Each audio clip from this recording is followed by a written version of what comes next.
In this video, we're going to learn about the SparseGrams function. Now, you may already be familiar with nGrams, where we return substrings of size n for a given string, moving across the original string one character at a time. So for example, in ClickHouse, if we call the nGrams function with the string ClickHouse, and we say the size is going to be 3, you can see we get back a result, which is a string of arrays. And the first result is CLI, then it moves one character across, LIC, then IC, then CKH, and so on. For building search solutions, this isn't a bad start. We can compute these ngrams and then have an inverted index pointing from each ngram to the document that contains it. It doesn't work well at scale though, as common ngrams return too many results. So the folks at GitHub came up with the idea of SparseGrams. It's probably easiest to understand by working through the example from their blog. So imagine we have the phrase Chester followed by a space. To compute SparseGrams with a minimum size of 3, we first give weights to all substrings of length 2, which is 1 less than our minimum SparseGram size. So in our example, let's say we're using some sort of function that generates a weight.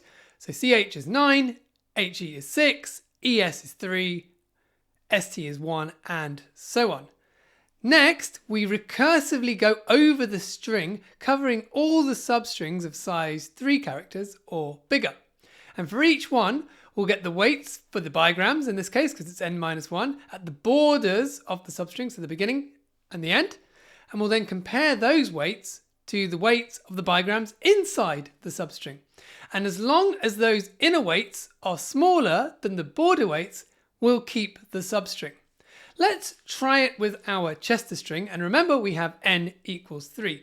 So we'll start with CHE. So on the border we've got CH, that's 9, and then HE, and that's 6. And there isn't anything internal, so that's versus empty, and so that one goes in. And then if we have a look at the next one, HES, there's 6 for HE, ES is 3, and there's again nothing inside.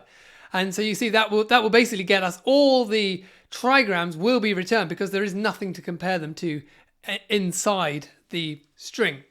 If we have a look at a bit longer one, so CHES, so that's got 9 for CH, and then 3 for ES. And then if we look on the inside that one, we've got HE, which is 6. So that doesn't get included because 6 is bigger than 3. If we do another one, CHEST, so chest, we've got a 9 and a 1 on the borders, and we've got 6 and 3 inside. And so again, that one gets rejected because at least one of them is bigger than well, 6 and 3 are both bigger than our 1. Let's do another one. So ESTE, so that's got 3 for ES and 2 for TE, and then ST is the inner one, and that's a 1, so that's actually less than both of them, so we're good there. And then if we do one more, so Chester with an underscore, so we've got 9 on one boundary, 7 on the other, and then inside we've got 6, 3, 1, 2, and 0, so we're good. That one is included as well.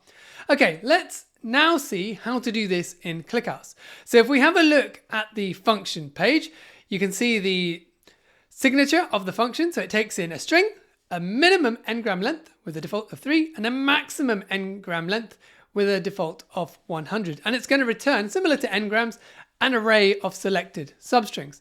And then if we look under the description to work out the weights that it's going to use for those n-1 grams inside and on the border of the substrings, it's going to use the CRC32 as a hash function.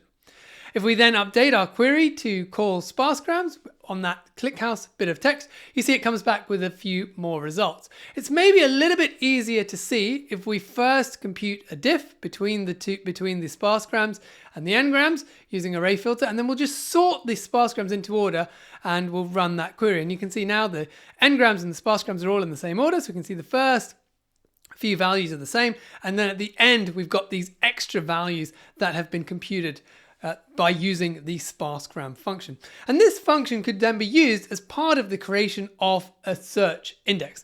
But I think we'll leave that to another video. For now, check out this playlist for more ClickHouse videos.